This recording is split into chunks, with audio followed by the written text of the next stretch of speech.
My pleasure. Thank you.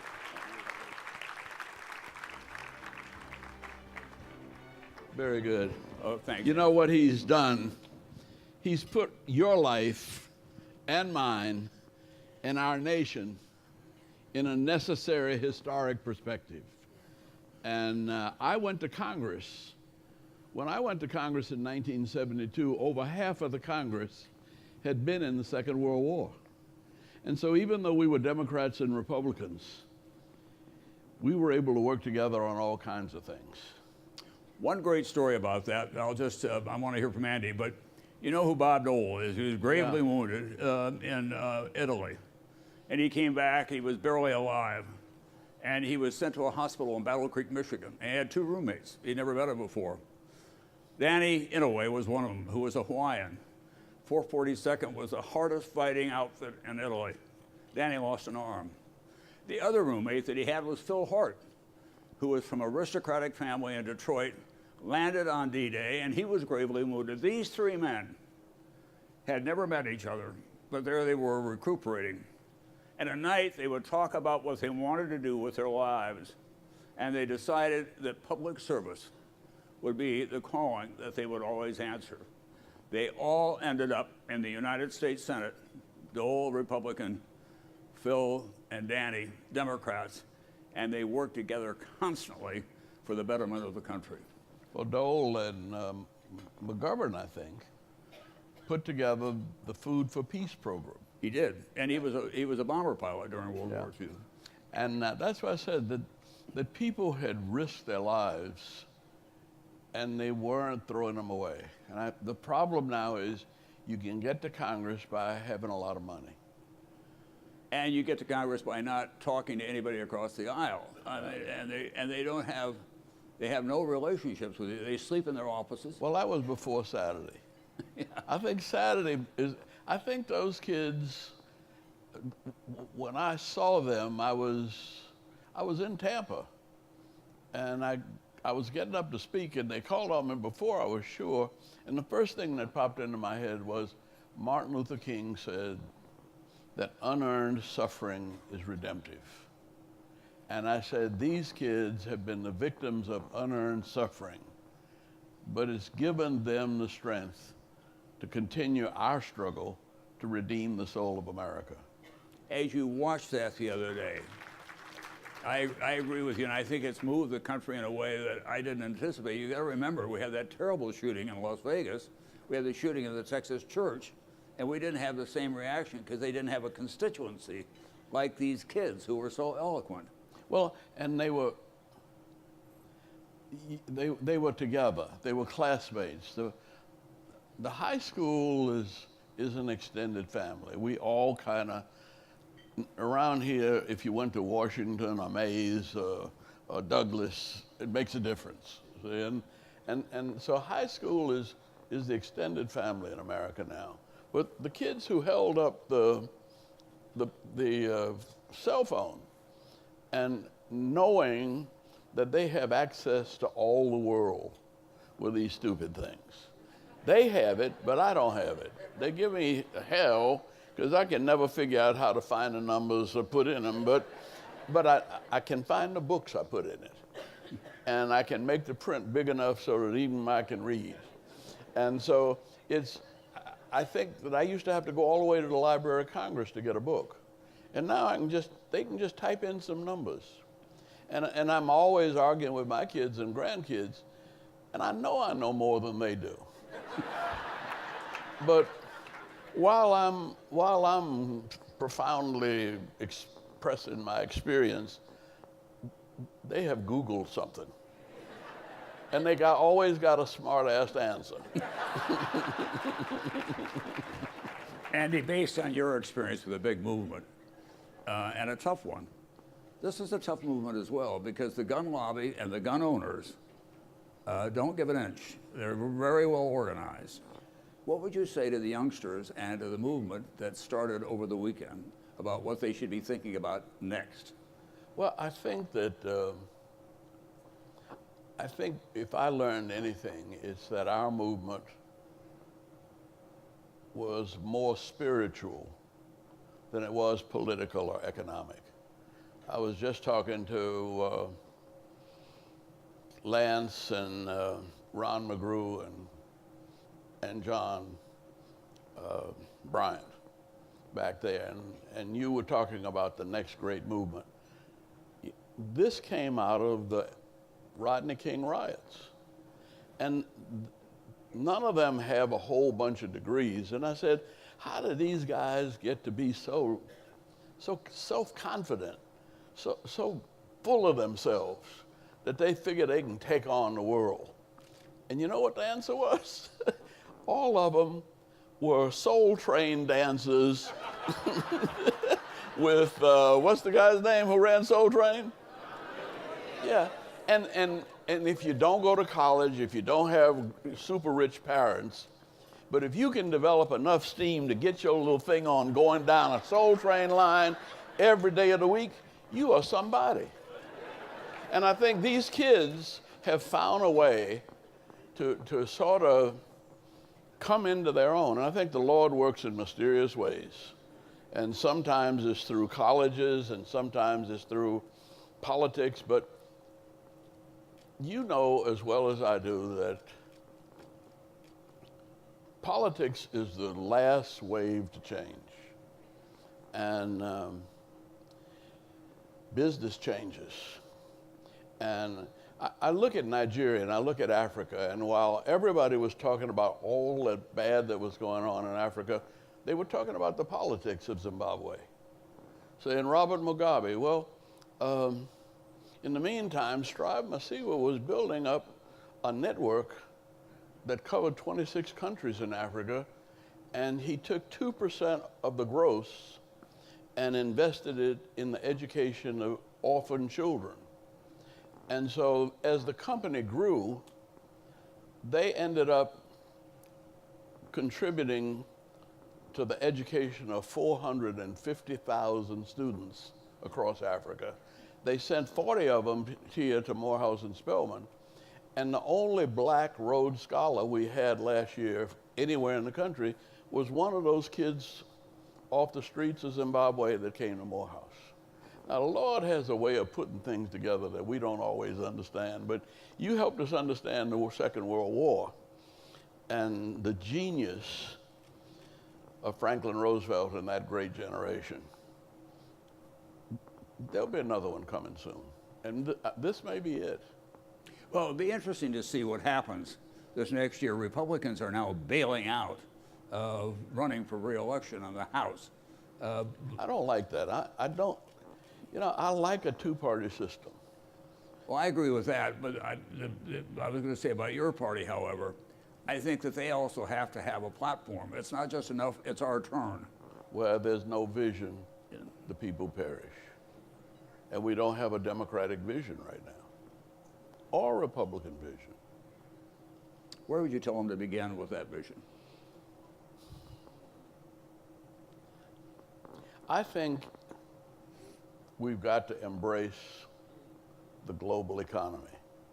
And I think that's what was happening, you know, when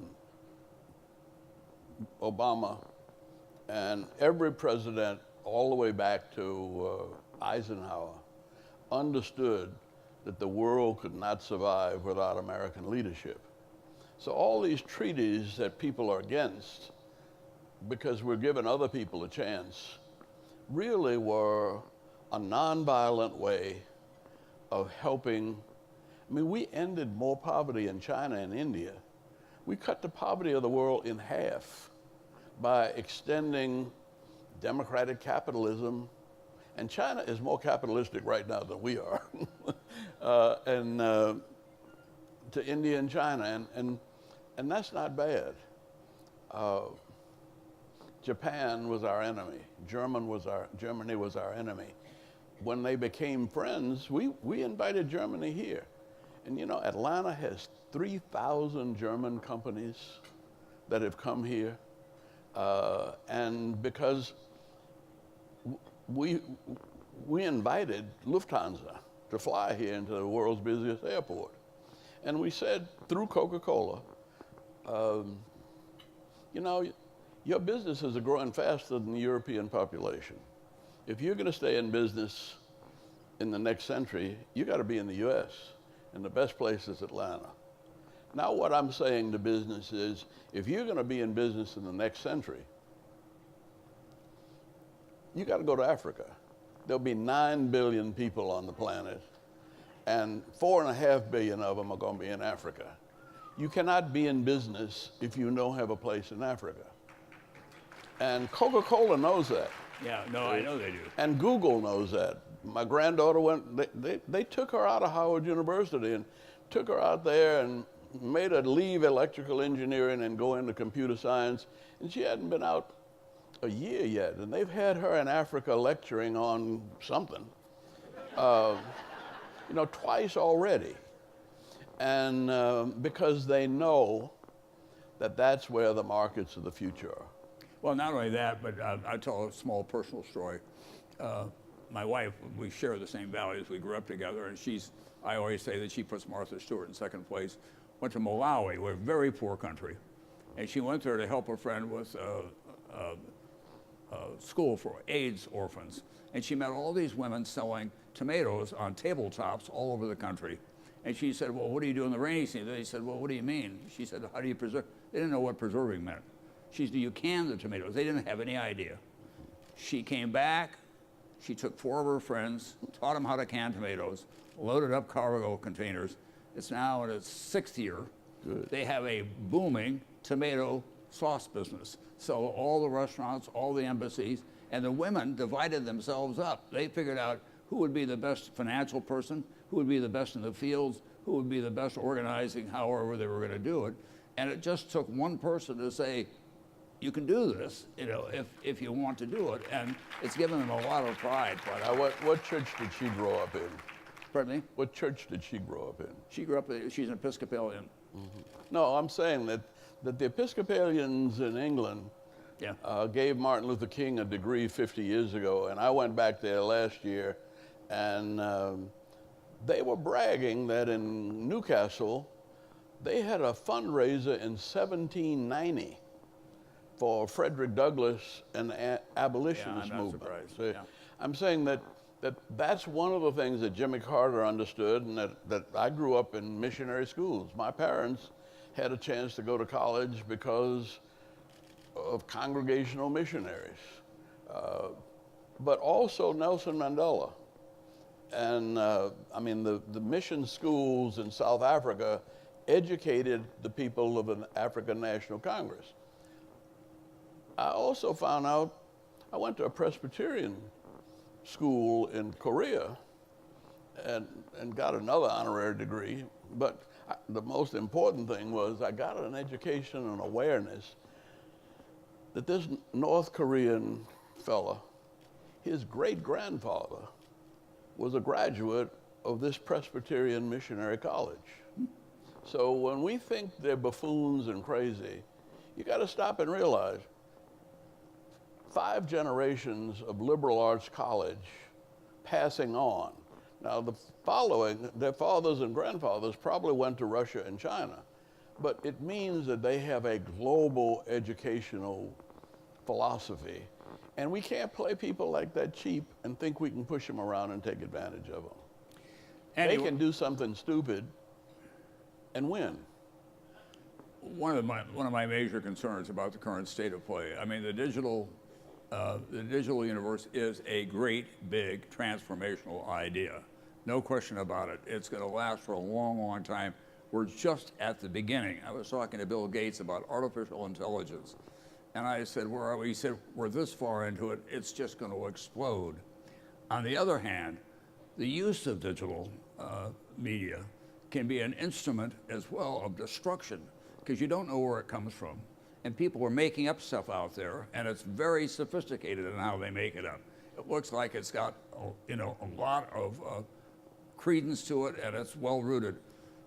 I have a high school friend that unfortunately is going all right, so I stay in touch with him because he sends me all this stuff.